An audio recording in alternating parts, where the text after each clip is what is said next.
Hello, everyone, and welcome down to episode number 47 of the Down South Photo Show with me, Brendan Waits, here in downtown Ocean Grove, and my good friend on the screen over yonder, Cam Blake, joining us as he normally does from Hobart, Tasmania. Hello, Cameron. Yes, how are you, Brendan? I am back home in Tasmania, just like you're back home in Ocean Grove. Yes. Back in the land of beautiful sunny winter days. It's been lovely here today. How good is a sunny winter's day? We get them all the time down here, and people think we are just crapping on.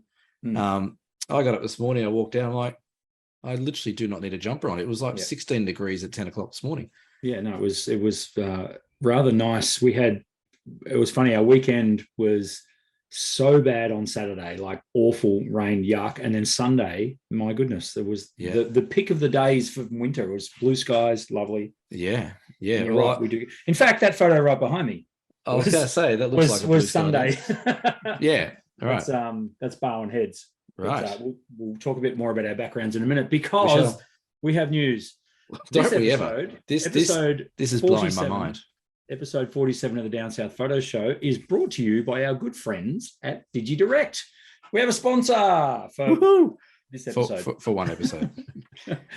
So the good folk down at DigiDirect have decided to sponsor an episode for us, which is brilliant. They have given us something that we can give away, which you'll hear about shortly.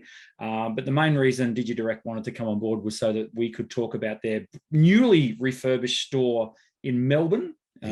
217 Elizabeth Street in Melbourne. Yes. That address, I didn't need to think about that address. It's still embedded in my head. So is the phone number. Is it? I think it was. Hang on, don't say it because it might change now. Might have changed, yes. But yeah, we have a sponsor, and how good's that? It's only taken 47 episodes for someone to recognize us. That's right. So yes, DigiDirect, thank you. So they have recently refurbished their store, and it is relaunching this week. Cam, is that right? I believe it's done, but I believe they're opening up with a bit of a celebration on Friday this week. Well, actually, probably when the podcast comes out, I reckon. So today, if you're listening to this on Friday, when it came out, they have launched their new store, and I believe they're open till 9 o'clock. So if you're in Melbourne and you're listening to this, you could get into town and go and check out the new store before they close tonight. And the good thing is what they've given us to give away, you don't have to be in Melbourne to actually win it or use it. You can be anywhere in the world to be able to use that. New store refurb. I thought they did a refurb not long ago with the new store, but that might have been years ago. I don't know. It was probably pre-COVID, and we all know that the last 3 years has been 1 year. Yes. Yeah, no, that's right. So it's very exciting. Do you remember doing many Friday night shifts at the camera house? I put my name down for all of them. Yes. I actually really enjoyed it. Do you remember the people that used to come in at 8:30 on a Friday night in Melbourne? It was hilarious. Yes. Some of the people. I had a guy come in and he asked me for a pack of Winfield Blues, Winnie Blues. Winnie Blues. And I said, "Oh, sorry, excuse me." He goes, "Yeah, Winnie Blues, they're over there." I went, "They're videotapes, mate." So, God, yeah. Well, I remember one Friday night there was somebody of some religious faith came in and was blessing the store, and he had a bucket of rice, and he was just throwing it at all the cabinets and blessing everyone in the store. He was throwing rice over us, and before anyone got overwhelmed, one of the managers, I think, turned around and said, "Oh, look, it's all right. He comes in most Friday nights. It's okay. Don't worry about it." I'm like, "Rightio, okay." What am I? Cam, go grab the vacuum. Pretty much. Go grab the vacuum, clean up the house, clean up the floor. So anyway, that's going to be good for them. A new store. To celebrate the launch of the new store and DigiDirect sponsoring this episode, they have given us a $150 voucher to give away to you guys, our listeners. So that's very exciting. Yes, thank you. That's nothing to be sneezed at. No, $150. That's a couple of memory cards or an extra battery for your camera. Could be heaps of stuff. Sensor cleaners. Could be put towards a bag. Could be a down payment on a new SLR. Could be a down payment. It could be. It could be a bottle of whiskey for Mark. It could be. Nice. I'm sure he'd like that. Mark's the manager of the store, for those who don't know, and he doesn't mind a drop of whiskey. Yes. So I have furnished Mark with the odd bottle here or there, that's for sure. I'm sure he's listening. G'day, mate. Hope you're well. He has to with this one. So we hastily decided a way that we're going to give away this $150 voucher. And being that we are the Down South Photo Show and we talk a lot of stuff about landscape photography, we want to see your best landscape photo, basically. So throughout the month of August, which I think Monday's like August the 1st or something like that. It is. We're going to get you to start sending in your best work. We're going to limit it to 1 entry per person, so choose wisely. We want you to pick what you consider to be your best landscape photo, and we want to see it. So, and the way you can send it to us is we want you to actually send it via Messenger, either on Facebook or Instagram, Cam? Or Instagram, one of those little private messaging. So we can see the picture. Otherwise, sometimes they get lost in all the comments and traffic on social media. So send it to us, either Facebook Messenger via the page or the Instagram page Messenger. We're not going to use your image to put on a billboard and rip you off. We're just going to use that image, and we will obviously ask permission of the person who wins if they're happy for us to share, and maybe share a few others of people's. But we want it. Let's inspire us. We want to see some photos that you guys have done. There's no time limit. It could be the best photo you've ever taken. Correct. Or it could be one you took last weekend. Doesn't matter. Or you might not have even taken it yet. You might not. That's right. You might still be taking it through August. But send it through to us, and Brendan and I will put our heads together and come up with a winner of a $150 voucher from DigiDirect Melbourne. Goodness me, we may even announce the winner in a live show. Who knows? But you keep promising live shows, and all I of a sudden, I keep sort of going away from the running sheet, don't I? Just making stuff up, which is fine. Yeah, it works generally. So there you go, DigiDirect. You never guess what I did on the weekend. Sorry, you shopped at DigiDirect. No, I didn't shop at DigiDirect, but I actually plugged our Down South Photo Show. Attaboy. To other people. Attaboy. And I haven't checked the subscriber count, but clearly it's spiked. What are we like? 3,500 now, 4,000? It's only when we do live shows we get spikes. That's exactly right. It's funny you should say that, because I had a couple of regular listeners come into my new store during the week. Mark, hello Mark, and hello, Mark. I also had Neil. Hello Mark and Neil both popped in, and Mark said he spent the last couple of weeks catching up on our episodes, because he's sort of, as you can do with podcasts, it's great. You can listen to them whenever you want to listen to them. But he wanted to listen to them chronologically, so he's finally caught up to speed. So he was. Did Mark sort of assume that we made some sense week after week? Because he actually was full of praise, so which is pretty cool. So thanks, Mark. And thanks, also Mark. he he had a bit of a chuckle, because he was saying how he was looking forward to the episode last week, which never came out. So sorry about that. Actually, I was planning, because I've just got back from Perth doing a 4-day sort of weekend or 3-day weekend trip over there, and I had all intentions to come and do one. I had my laptop, but it sort of got me the time difference. So I get finished for the day, and like sunset was normal time for sunset, 5:30, 6 o'clock.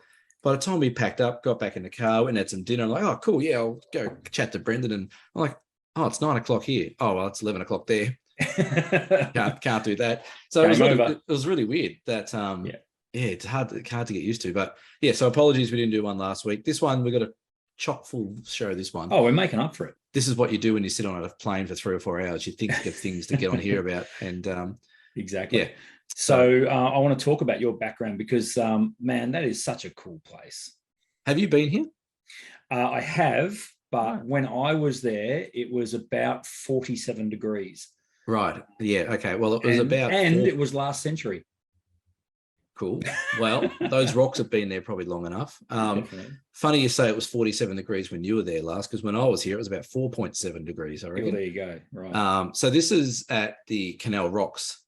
So the trip I just did in Perth was we did a Friday, Saturday, Sunday, and then a bit of a muck around on Monday with a few mates to go take photos all down the southwest corner of, I was going to say Tassie then, southwest corner of WA. And the similarities between southwest Tassie and southwest WA are quite similar. Like the coastline's rugged, jagged, and we had a lot of conversations about just how the weather just beats the crap out of the coastline, and the rocks are all screwed. But this is really cool, and this bridge, this little walkway, it's really cool. Like the actual work they've done there is pretty impressive to get a bridge over there. But I also, while I was there Googling and researching things, this bridge has been washed out a few times by waves. So so this is actually on the the first morning we got there, or the first sunrise we did, and yeah, thought we'd get some shots. And there's a bit of, can't really tell because I can't, but there's a bit of movement going under the bridge there. Look at my head just popping there. A bit of movement there, and the rocks. So there was some really cool storm clouds coming through. So yeah, it was pretty cool. We had a great time actually. It was really good. It was good and good. We had about 11 people. I'm going to do a shout out to Nathan, or Nature by Nathan, who's online. In the end, my friend Sang Ma, who we usually do these workshops with, he was a bit under the weather with maybe a spicy cough or two, and ended up having to get Nathan to come in, who's another workshop runner over in WA. And yeah, he's a lovely guy and he does some beautiful work. So check him out, Nature by Nathan on Instagram. But we ended up having this workshop with about a dozen people and had a ball. It was really good. Had a couple of beers each night. It was awesome. Link in description. Yeah, we'll put his link down there. I don't think he needs any help social media wise. He's got a pretty healthy following. But yeah, we had a good time. We had some good Olympus users there. We had some Nikons and Canons and a couple of Sony people as well. So we had a ball, but that's what we produced. I actually got another shot exactly like this on the Monday when the guests had gone home and a few of us hung around taking some photos. And it was a complete opposite. It got a big sort of starburst coming out over up here, and the water was really coming in to the point it was splashing over this bridge. And yeah, it was pretty cool. So good spot. If you're down in WA, get down to that southwest corner. Further evidence of what we talk about a lot on the Down South Photo Show, and that is, get yourself to these spots, people. Like, do you really need that latest f2.8 lens, or would you rather, spend a weekend in southwestern Western Australia? There's a topic for another show. If you had $5,000, what would you buy? Gear or experience? Well, it's a no-brainer for me, but it'd be a no-brainer for me because I've got too much gear, so I'll be going somewhere. Exactly. And your background is, you said Barwon Heads, is that correct? Yeah. So this, I'm just going to cover up the camera so you can see it. So this is Barwon Heads on Sunday, literally. So speaking about spicy coughs, my wife had a spicy cough all week last week. Came out of ISO on Sunday and only wanted to go for a walk in the sun and get a coffee. So that's exactly what we did. And that is literally the best camera is the one you've got on you. That is the iPhone straight out of the pocket, Snappo, and edited in Snapseed. So now, anyone watching, because people on podcasts can't see this, but if anyone else is watching, is it doing their head in as much as it's doing my head in, that there's too much gap above your head on your webcam? Don't you know the rule about portrait? You only meant to have like you need to jack up or do something. How's that? That's better. Yes, there you go. Yeah, that was my OCD kicking in. I'm like, that's fine. I'm way closer to my camera than you are as well. So because I can put my finger over the thing. I can put my finger over there, but then it just you can't reach your little fella. My lens is right there. But it doesn't really. That's nice. Cool. And so this is our backyard. Barwon Heads is absolutely awesome. So that in the distance there is the bluff at Barwon Heads, very very famous in this area. And the lovely council build this beautiful rock wall here and cover it with all the timber, and it can make really cool shots. It's a good area to just go around, and it's actually a really nice spot just to walk and be back in amongst nature. It's really especially if you've been inside with a spicy cough. Yes. So that was good. So very good. And also we just want to, Cam's just mentioned that he's been over in Western Aussie to do his workshops. I've spent the last 2 weeks relocating my shop. Yes, you have. You never know how much junk you've got until you try to move it. And my goodness. So Saturday week ago, I had a few mates come and help me, and we literally picked up the shop and walked at 150 meters and plonked it back down again, including the 300 kilogram printer, which was we put a very expensive printer onto a pallet jack and walked it through a car park. Why not? That was the only way we could really do it. Of course, you had council approval to do all that, and had high res, traffic control. Yeah, absolutely.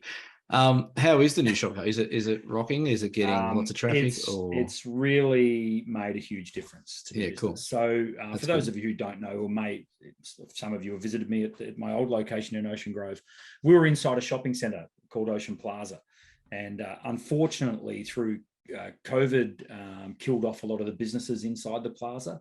So much so that I was pretty much the last retail outlet left. So I was the anchor tenant all of a sudden. And, which was tough because my regulars knew where to find me, of course, but Ocean Grove has exploded in the last 3 years thanks to COVID. 2,500 more people now live in Ocean Grove than they did 2 years ago. Right. And so all the holiday houses are now full. Yeah. People permanently living here, but they didn't know where I was. I mean, people were only coming to me because when they needed like a photo printed or something like that.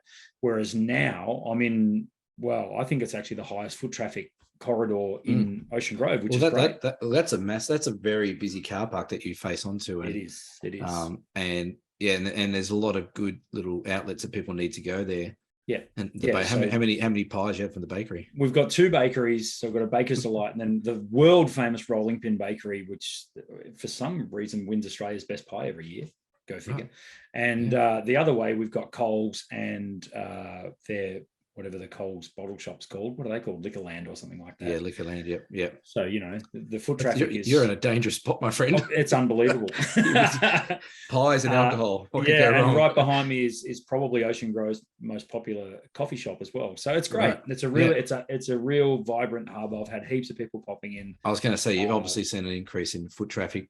Based on where you were, not just customers, like my mates as well. It's like, hey, what's he like that? Right. So it's great. I feel awesome. I feel like it's a great move. I feel like I'm back part of the community again.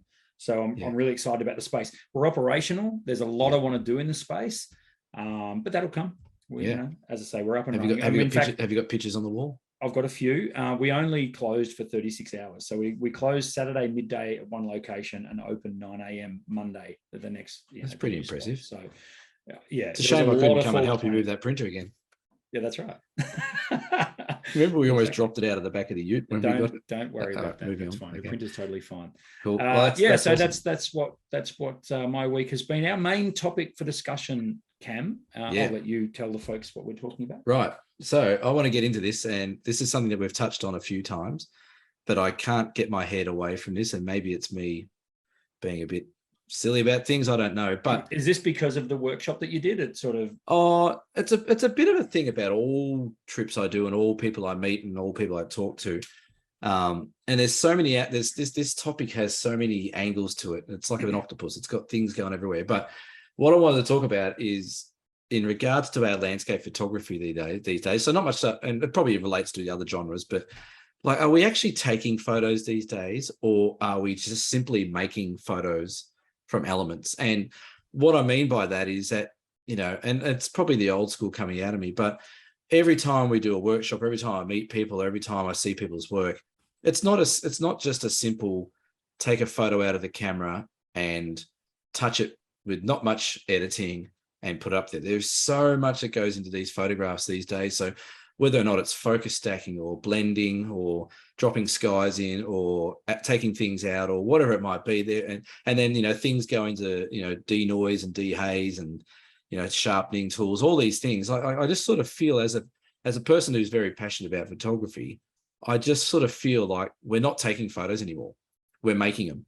And I think there needs to be, I even said it on the weekend, there needs to be a line in the sand. We need to determine, are you a photographer taking, well, I do, maybe just to satisfy my own ego, I don't know, but am I just a photographer who purely tries to take a photo and do a minimal amount of adjustments to it, and it's a photograph? Or am I someone who is making a photo, which I would say is digital photography or digital art or whatever it might be, or creative digital, where we're taking some elements of a photograph and playing around with them. And the reason why this sort of strikes a chord with me is I try really hard in my art to get it right in camera, and that's what I try and teach. And I think when people get it right in camera, then really your editing is only minimal adjustments through your editing. But it's what I see over and over and over again, and not just with people I go with, but on the internet and YouTube and things like that, is that people go to these places, don't really care when they're getting there, snap the shot, then go back and turn it into this incredible masterpiece of a landscape that doesn't look anything like the location they were at the time they were. So yeah, a lot of things, I had a lot of people asking me, and it's not, I got a friend who has done well in one of the competitions recently, and they wanted to know how to focus stack. And I asked them, why? Oh, well, I need sharpness all the way through. And we had a big conversation about hyperfocal distance and all that kind of jazz. And, their answer was sort of along the lines like, oh, okay, yeah, but I still want to know how to focus stack because I want everything nice and sharp. Even talking to Nathan on the weekend about his shots, his shots are incredible, but he does a lot of masking, a lot of blending and things like that. So I think there needs to be some line in the sand to say, okay, I'm a photographer that's doing minimal adjustments, or I'm a photographer that's creating these landscape images. And I think they're almost different genres. I think they're not one of the same, because one is, you're taking a photograph, taking your time, really getting everything right in the camera elements and timing and, shutter speeds and all that kind of stuff. And the other one is still doing that kind of stuff, but then just going and changing it into this, amazing, fanciful sort of type of image at the end. And I think they're completely different kettles of fish, but it's going to open up a can of worms, because I know people are going to say, pull your head out of your ass, you're just old school and everyone edits photos and everything's digital these days.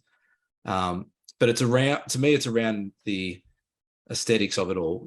Are we taking a photograph, like photography was meant to be, or are we taking elements and creating them digitally later on, if that makes sense? So that was the topic I wanted to open up. Yeah, it makes perfect sense. And I'm going to be old Splinter's weights here, because I'm sitting right on the fence on this one. Well, you are. Your background. Almost literally. I completely see the pleasure that people get both ways. Yes. And I definitely understand and hear your frustration, because so let's take your trip to WA, for example. You're in that spot for a few days. Yes. Right. Then you've got, sorry, what was the guy's name who was running the Nathan, Nathan, for example. Who lives there, right? So he can go back and he can go back 1,000 times. And it's just like me here at, you in Tassie, me at Point Lonsdale, So I understand why some people use digital manipulation, and it is that it's digitally manipulating an image to make it look better than it looked when they were there. Now, I totally get it, and I also think that's it can be viewed in itself as an art form, because Cam, you're very quick at pointing out when an image is just cooked, overdone. And normally that's someone who's inexperienced will first, look, I actually reckon I can still remember the first time I moved a saturation slider in Photoshop back in the 90s and went, wow, okay, and it was really quite addictive to start editing your photos. So I understand that. But I'm sort of with you as well, because I'm old school too, that I love seeing an image where you look at it and you go, that photographer worked their butt off to get that photo. They didn't fix this in a Lightroom. They fixed, they did it in the field. And it's impossible now, unfortunately, to make that differentiation, particularly with everyday punters who are just looking at images and go, wow, that's a fantastic photo. Very rarely are they going to drill down and ask the question about how was that photo taken. Photographers will, because that's our thing, right? And there's people like yourself who are purists and want to carry the can for pure photography, and I totally understand that.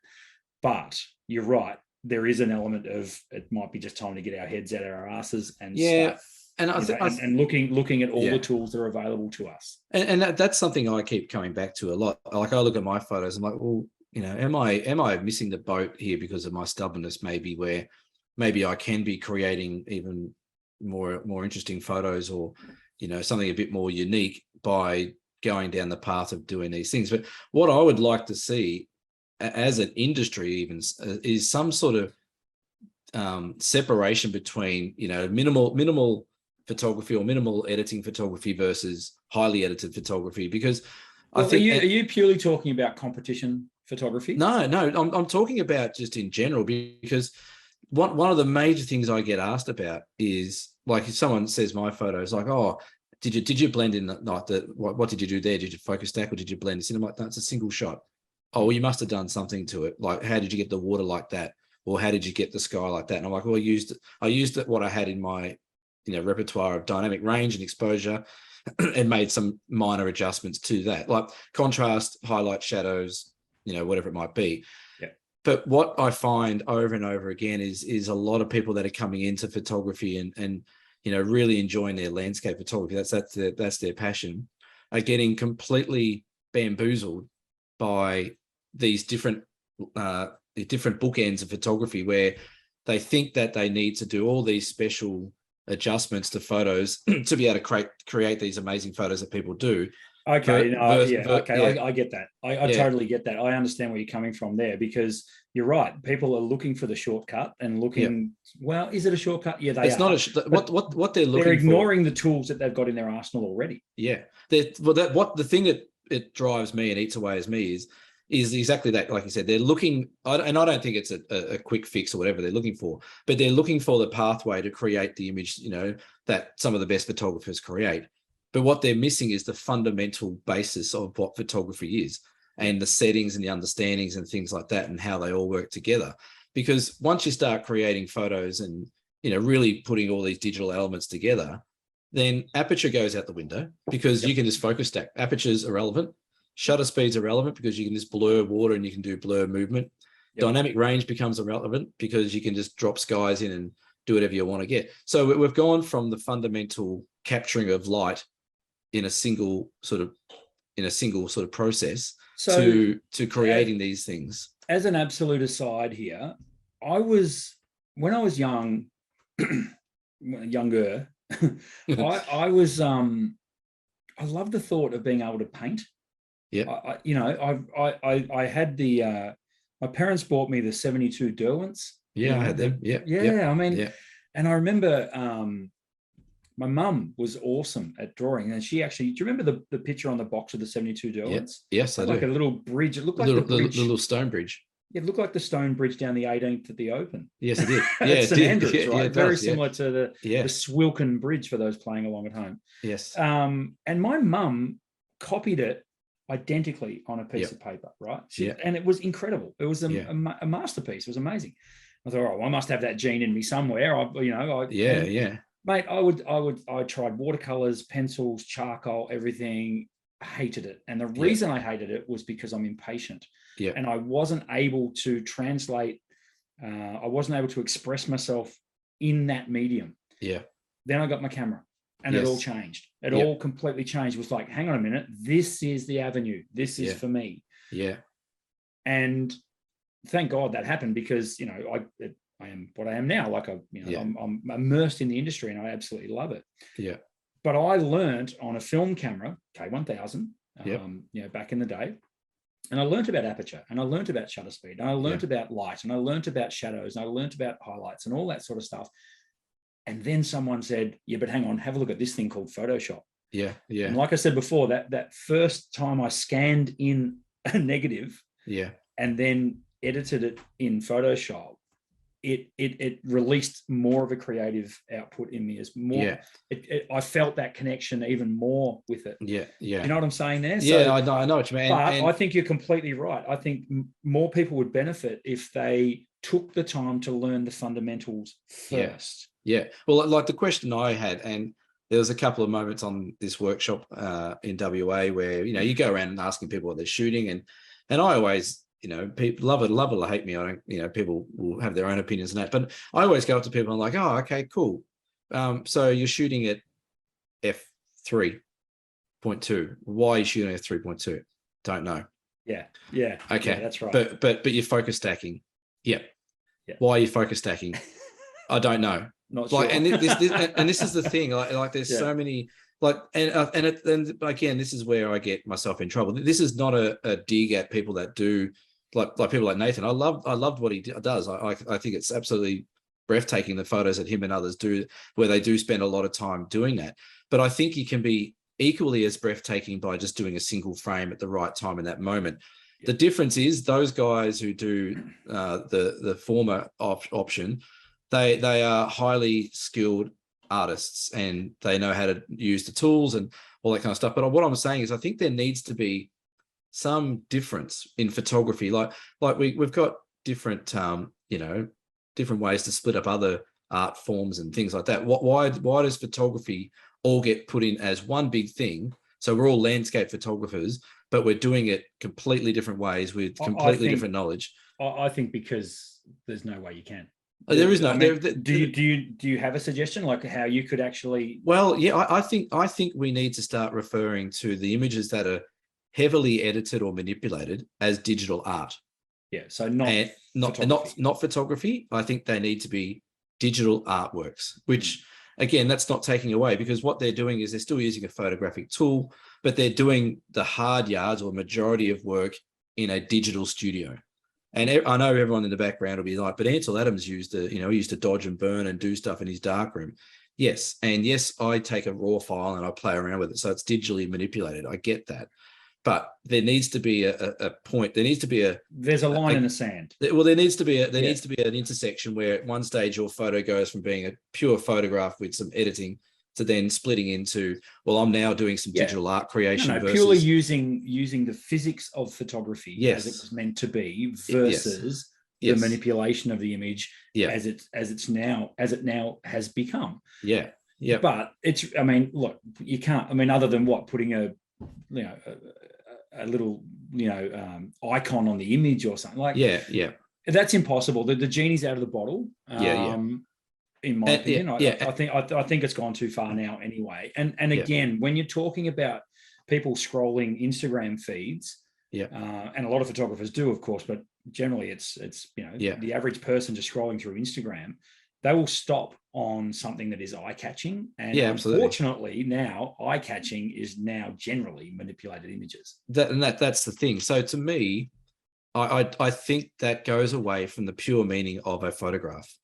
So photography, I think you're right. Photography is painting with light.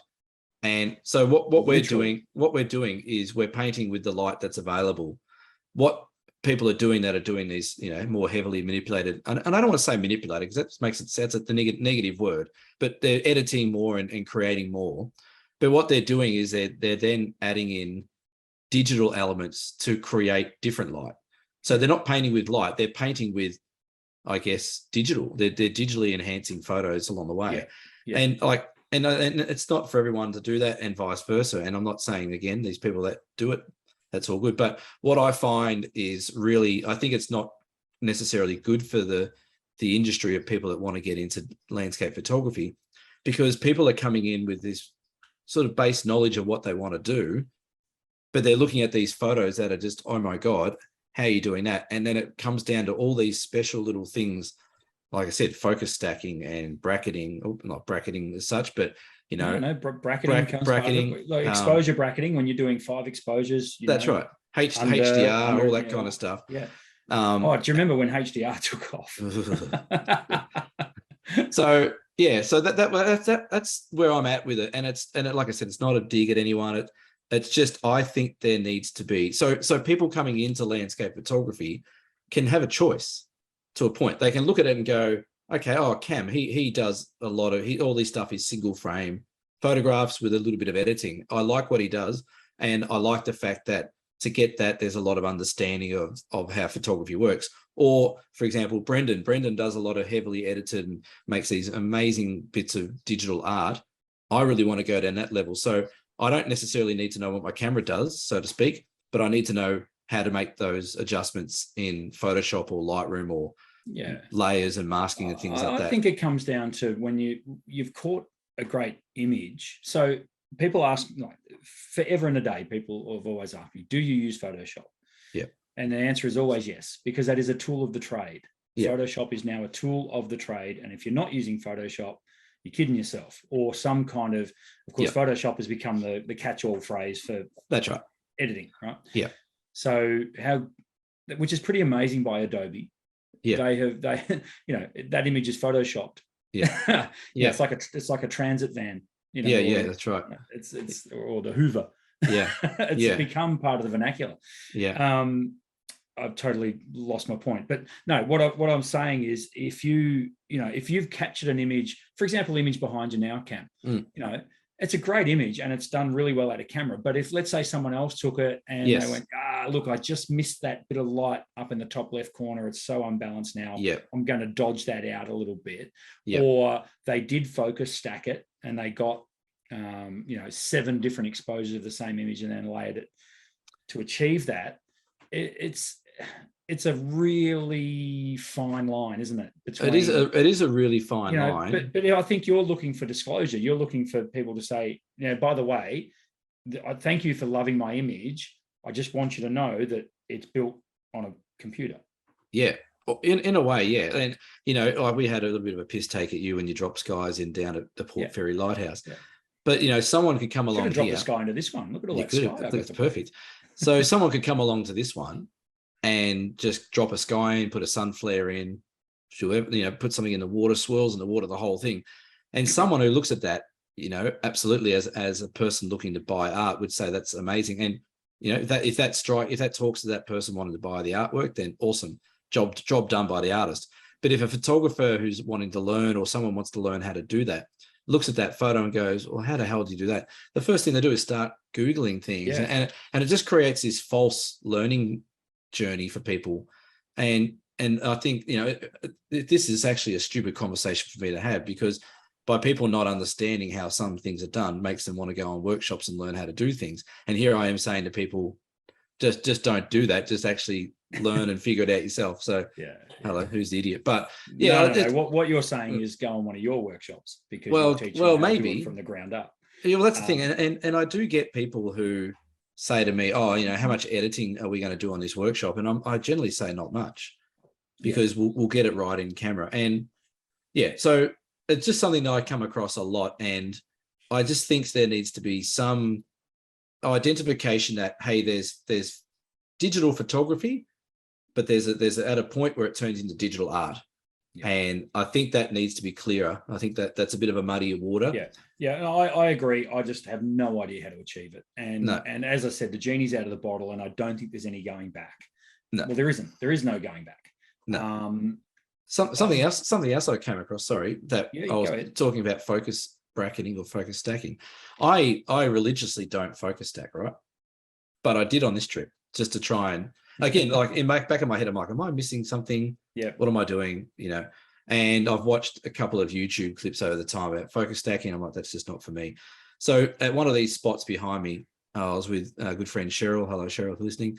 And we were taking some photos. I'm like, I'm going to photo stack this. And it was, you might have seen that photo of the gnarly wood thing and the sugarloaf thing. And I thought, that's a really close subject in the foreground. You mean this image that's on the screen now? Are you going to put it up, eh? All right, cool.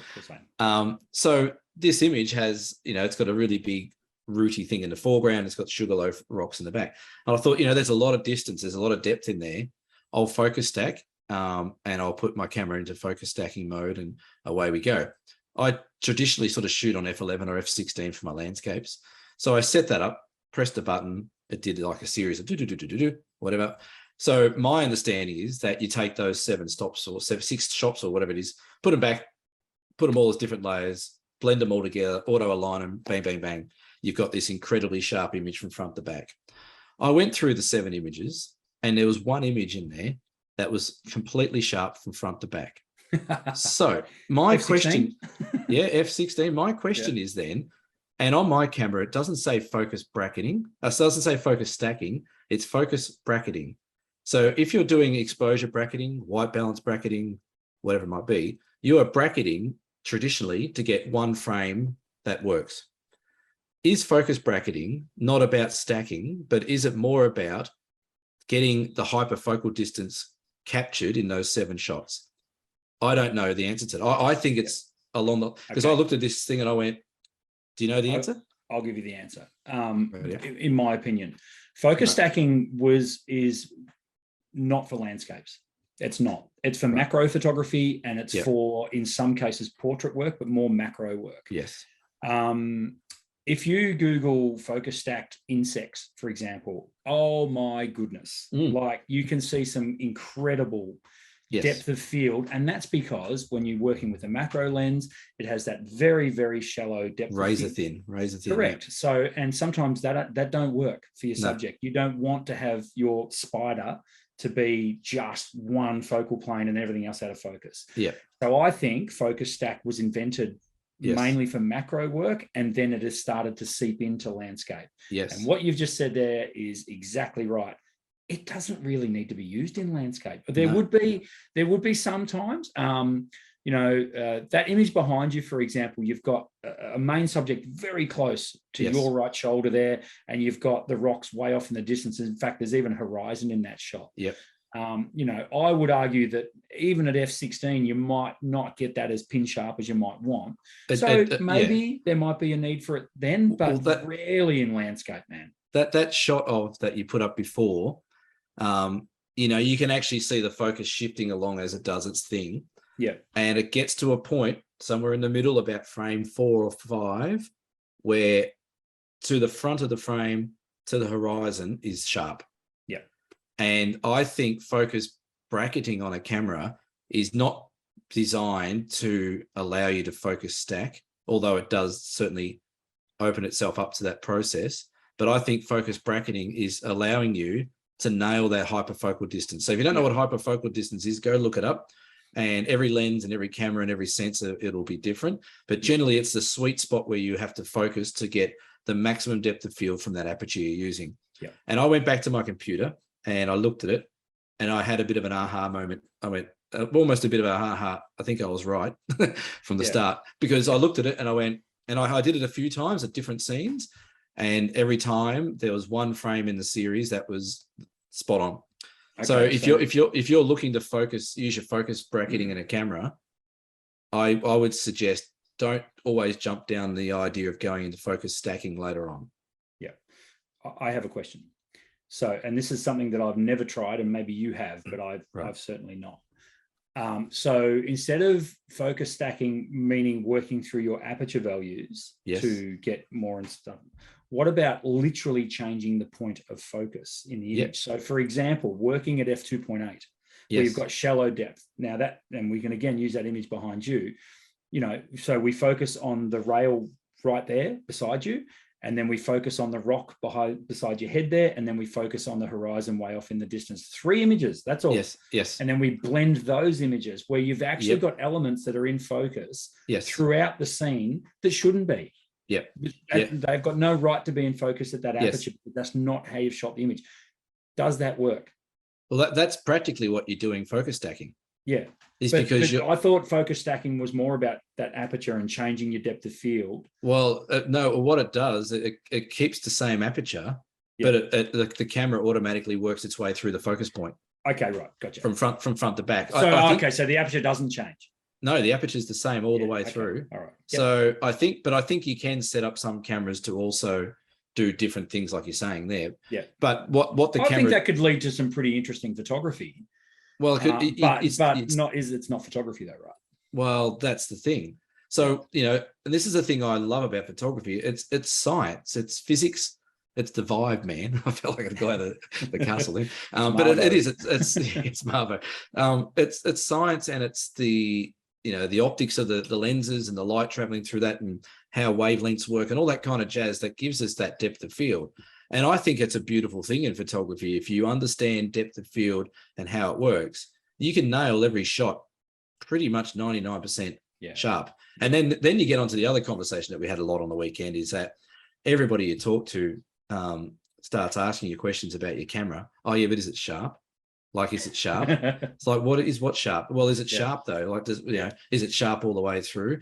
There's this overwhelming hang up on sharpness and noise in the landscape photography world. 100%. And my number one comeback to that is, all right, so just the last 20 shots you've taken that you like, are they which gallery they're hanging in, or, you know, are they on, whose wall they on? Oh no, they're on a hard drive. Yeah. So sharpness and noise mean absolutely jack shit if you're not putting them anywhere apart from online. Yeah. And people, again, this whole YouTube and YouTube world where people are learning things. It's like everything though, man. Like, things get buzzwords, you know, and it's like people get, and you're right, people get hung up on it. It's like, you know, back when we were selling cameras, it was like, oh, it's a fast lens. Yeah, that was the buzz. That was the buzz then. Oh, it's a fast lens. Is it fast lens? Look, I can go down Flinders Street at night and take a photo of the clocks, you know, handheld. Does it have ED coatings? Yeah, and we had, you know, literally 3 stops of dynamic range. Whoa. Yeah, that's right. Yeah. and again, that's something else that people talk about with landscape, and the difference between photography and digital art is dynamic range. Like, people go, oh yeah, but I need to do all this manipulation later on because I just can't get the dynamic range. Yeah. Well, that's because you're there in the middle of the day. Correct. If you're there at the right time, like this scene behind me has maybe 5 stops of dynamic range. Most cameras can handle at least 12. Yes. So like there's people doing all these different bracketing and masking and all these kind of adjustments later on to try and increase the dynamic range that's already captured to at least 2 or 3 fold in the camera. And this is ignorance about the equipment they've got in their hand. Yes, yeah. And that needs to change, because I get that all the time in my entry-level workshop. Yeah. Just even the simplest thing where you show them, if you turn it from this dial to this dial, your flash won't pop up anymore. Yeah. What? Yeah. What do you mean? It's on page 2 of your I menu. love that though. I love that. I love teaching people how to capture the image in camera, and I think there's a real art to it. And I think if there's one thing we can take away from all our ranting on this subject, it is just that you need to have that skill of being able to pull a great image straight out of camera. Yeah. You need to have those weapons in your arsenal, because it will even if manipulation is your thing, which is great. It's only going to help. Correct, because then you're not polishing a turd. That's right. You're rolling it in glitter as well. That's right. You're making an image from a very, very sound base point already. Yeah. So you're only going to get better. And one thing, the shout out to anyone that listens who may be in the category of actually doing digital art as such, as I'm referring it. Maybe I'll start a trend. Maybe it's digital art, and I'll probably get stabbed or something, but that's okay. But digital art. If you're one of these people that I'm referring to, if I've been referring to these people, what I would like to see from that part of the community is maybe some extra education back to the community about, okay, look, I took this photo, but I took this photo this way because I wanted to manipulate this, my vision or my outcome on digital art I wanted to create. Well, I wanted it to look really like this. I wanted it to look glowy. I wanted to have the water, maybe some sort of backwards communication from people, and not to justify the image they've done, but maybe to educate a lot of people in the community that want to strive for that. Yeah, no, I couldn't agree more, but I think it comes back to the earlier point, and that is inside every landscape photographer is a struggling artist. Yep. Yeah. And I think, they want to use all the tools at their disposal to create artwork. And there's always been a stigma from day one about photography not being art. Well, you know what? I don't consider myself an artist. I never have. And I get asked a few times by people saying, "Oh, you're artist. You're an artist, or what you do is art." But I don't like. To me, an artist is a painter or a musician or a dancer or something like that. Someone who does, to me. And you're right, photography is an art, but because it's so overwhelmingly popular and accessible to everyone, it's not. But I really don't. I can tell you right now, Cam, it is not seen as an art in artist circles who move in the circles of painters. In particular, photography is frowned upon. It's just that it's just got a stigma, and that's fine. Whatever. Yeah. You be you. That's cool. Yeah. I consider myself an artist. I think a little bit. I think some of the photos I've taken, the ones I'm really proud of, I view them as artwork. I view them as artwork because I normally jam it on a big canvas, chuck it on the wall, and make a few bucks out of it. So I guess that's it can be seen as art as far as I'm concerned. Yeah, and some of the biggest compliments that I've come across is actually painters reaching out and saying, "I love your photo. Can I paint it?" And I'm like, and to me, that is a really high compliment to me. That is a compliment. Yeah, because to me, I'm like, and then I look at the photo, the painting they do, and I'm like, bloody hell, how do you do that? Like, how do you paint that? And like, it's from my template, but how do you actually get that? And that to me is as the art form. But it's a funny one, but we're not treated the same. But I've said it a million times. I would actually give up any talent I have as a photographer. I would happily give up if I could play piano or guitar as well as anyone else, in the industry, because I would love to be able to do that. And I sometimes practice a bit in what I try and play the guitar or whatever. But I think personally, I think you are an artist. I think it's just like saying you don't want to pump your own tires by calling yourself an artist. I get that. But I think some of the work you've put out is art. Like, there's no doubt about it. Yeah, I look, and I accept that, but I can't, like, it just doesn't pop in my head. I don't get up in the morning and go, I'm an artist, I'm going to go out and do photos. I I think I enjoy more, like this place behind us. It was bucketing down rain 2 minutes later. I actually enjoy the environment, like the sounds and the smells and the sights and the feeling, and and Mother Nature putting you back in your box is what I really love about landscape photography. Is that there's no question at all. And this is the other thing. I mean, artists, like, how cool is it when you're out taking photos and you see some dude set up an easel? Yeah. Like they're on a different level. Oh, it's nuts, mate. I'd be interested if there's any painters in our listening group that turn around and go, "Oh, look at that guy set up a tripod." I wonder if it goes the other way. Yeah, that's right. I doubt it does. But anyway, awesome topic. I'm sure we're going to get some feedback. Yeah, so leave a comment below if you want to talk a little bit more about that. And if you want to send an abusive email, send it to Brendan. And it's an ongoing discussion, and it'll go on forever. But like, you know what? I want to see it trend. I want to see this differentiate. I want to see one photography, and then I want to see digital art. You come up with a hashtag, and we'll shout it from the rooftops, mate. No problem at all.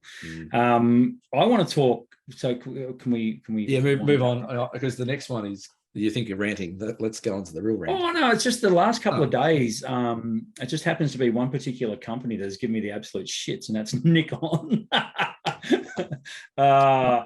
I should Nikon. What have they done now? You just gave away a Nikon. Well, it was just amazing to me that. So I had a customer come in. She didn't bring her camera with, so whatever. Like, I should have been on top of this, but it really surprised me. She came and she said, "I need a memory card for my camera." I was like, "Okay, what have you got?" And she said, "I've got a Nikon Z6." Right. Yeah. Okay. No worries. And we just I went straight to my memory cards. Went through, okay, what do you want to span by? This is a 64 gig card. Yeah, 64 would be great. Okay, I happen to have a 64 Extreme card there. I know where this is going. Blah, blah, blah. Yep, sold her the card. See you later. Off she goes. Took nothing of it. And today she wanders back in, camera in hand, memory card in hand, and goes, "Doesn't fit." I said, "What? It's an SD? What? Huh?" Surely a camera company wouldn't change the type of memory card it goes in the camera with, then. I open this thing up and it's got a freaking XQD card in there. Yeah. And only an XQD card. Yep. That's it. Yep. And I went, huh? And so anyway, I thought, this can't be right. Like, surely there must be an adapter or something so of course I get on good old friend Google and I look at it and I'm like, no, you can't. And then she said, "Oh, okay." So bear in mind, this 64 gig card that I sold her, Extreme card, $39. Did you Cameron, tell her how much do you think a 64 gig XQD card is? $400? Correct. That's a good guess. $398. Yeah, it's an absolute joke. I was just like, anyway, so I thought, how did I get that so wrong? And I did a bit more Googling. What do you know? Z6 Mark II takes SD as well as XQD. So obviously there was a big, I must have missed the memo and maybe I did, because it came out in 2018. So maybe I did see it, and I've just, with everything that's gone on, I've forgotten about it. But did you not hear the collective groan around the photography industry when Nikon finally went mirrorless? Everyone went, "Yay!" And then I looked and went, because they put an XQD card in XQD card, single card slot. One slot was the one slot. I remember the one slot outrage, being no redundancy. Good on you. And you need to buy the adapter to run your lenses on there. We're not giving it to you. Okay, you got to buy an adapter. So when I take my XQD card out of my Nikon Z6, what the hell do I plug that into? Yeah, to get my images. Well, I'm sure. I bet it didn't come with a US. I bet you it didn't come with a USB-C cord. I'm sure Apple might have a US. That sort of SD. Yeah, and it was funny because the customer, and she was great. She was very good about it. She was just like, "Oh, no worries. I guess I'll just use this 32 gig card that I've got with the camera." Yeah. She said, "That's just so bad. Like, it's just it's basically railroaded." Yeah. The user into buying that one particular card for $400. So I think what Nikon did, they were so late to the mirrorless game that they went, "Oh shit, we're like 5 years behind. How do we make up? How do we make up for that time lost? We'll put a memory card in there that costs $500, and we'll get a kit back from the memory card." Use. Yeah. Anyway, that was one thing. And okay, so after I've shit canned Nikon, now I'm going to give them. We're going to move on to someone else. No, I'm going to give Nikon some credit. Okay. Oh, okay. Just to curry some favor back with Nikon, because one day they'll sponsor this thing. We know this. The Nikon D7100. I'm going to see Julie in a couple of weeks and She's probably Tell her I'm gonna walk the other way, I think. Yeah, the Nikon D7100. Do you remember this camera? You know what? I would have to say that the amount of attention span I've given Nikon over the last 25 years is probably shorter than this episode. So no, I do not know the D7. Okay, so I owned a Nikon D7000 and the D7100 replaced it. So we're going back now. It's got to be 10, maybe 11 years since the D7100 came out, right? Is there a software update? Absolute workhorse of a camera. Absolutely brilliant. Yeah. Today, Nikon released a firmware update for it. Oh, they did. Again, really? How about that? I mean, and I think that's awesome because for those of you playing along at home, a firmware update basically means you can download a new operating system for your camera that will bring it into line with pretty much the newest release cameras. The artist formerly known as Olympus does it all the time. I reckon there's more firmware updates for Olympus than I've had hot lunches. But there's a few. There is but that's good. It's a good thing because, as I say, free of charge, they will update the brain of your camera and modernize it. So for Nikon to offer support for an 11-year-old camera, I think is hats off to Nikon. You just get a big tick in my book for doing that. Yeah. And just looking at the firmware update, what it's saying, I'll tell you what, if you're a Nikon D7100 owner, you're happy. I don't think you'd be screaming from the hilltops. It's not a huge adjustment. Okay. Well, that probably speaks to how little improvement there's been in the last 10 years in SLRs. So the update is it's added the following support for the AFP lenses. So it's given, I guess, a bit more. So you can use the new lenses. That's good. Use new lenses. That's a win. And it's also fixed the problem that optimal exposure would sometimes not be achieved in photos taken in live view using a lens with electromagnetically controlled aperture, E-type lenses. Jesus wept. Because I've lost track of how many times I've wanted to take a photo doing that. Yeah, so 11 years, folks, and that's what you get. But I say it again, kudos to Nikon for supporting an 11-year-old camera, because there's a lot of companies, once a camera's superseded maybe twice over, that's it. Good night, Eileen. They don't even touch it anymore. Maybe Nikon can sponsor this show with a firmware update. Yeah, that's right. And give us a Nikon Z60 giveaway, because God knows they can't sell them. Not with an XQD card. No. Now, this episode, how many minutes have we been running? We're getting about an hour. I reckon we can go a little bit longer this one. Because right. Shall we squeeze in our dear cam? Let's do dear cam. Okay, I like it. Yeah, and I'm in no hurry, but if you're in a hurry. I would just like to say this is the first time I've laid eyes on this. I didn't read this far ahead on the sheet. So it's a very, I believe, a very OM digital Olympus. Okay, you have 90 seconds to respond once I ask the question. Okay, right, are you ready? Yeah, I think so. Yeah. Dear Cam, love the show. Oh, so we get the butter up to begin with. I always put that in when I get the question. I just copy and paste that first line in.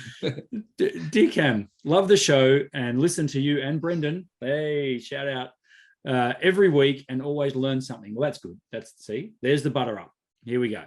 But I currently have an Olympus OMD EM5 Mark II. Do you know any other company that has such long-winded titles? I know. They're ridiculous, aren't they? It's just, I currently have an Olympus OMD EM5 Mark II. And I am intrigued by some of the features the OM1 has. Okay, so they're looking at the difference between the EM5 Mark II and the OM1, I would assume Mark III. Yeah.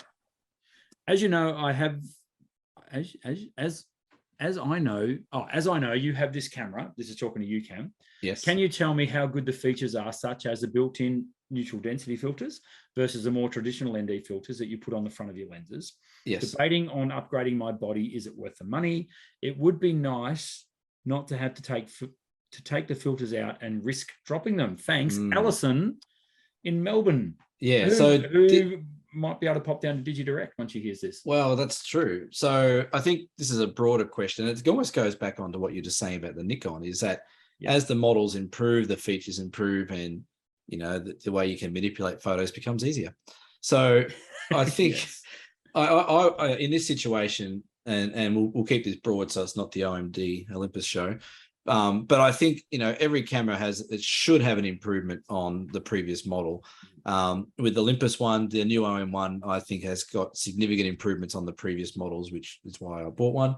But there is things moving towards more in-camera neutral density filters and in-camera live views and in-camera composite modes and all those kind of things across the ranges, really.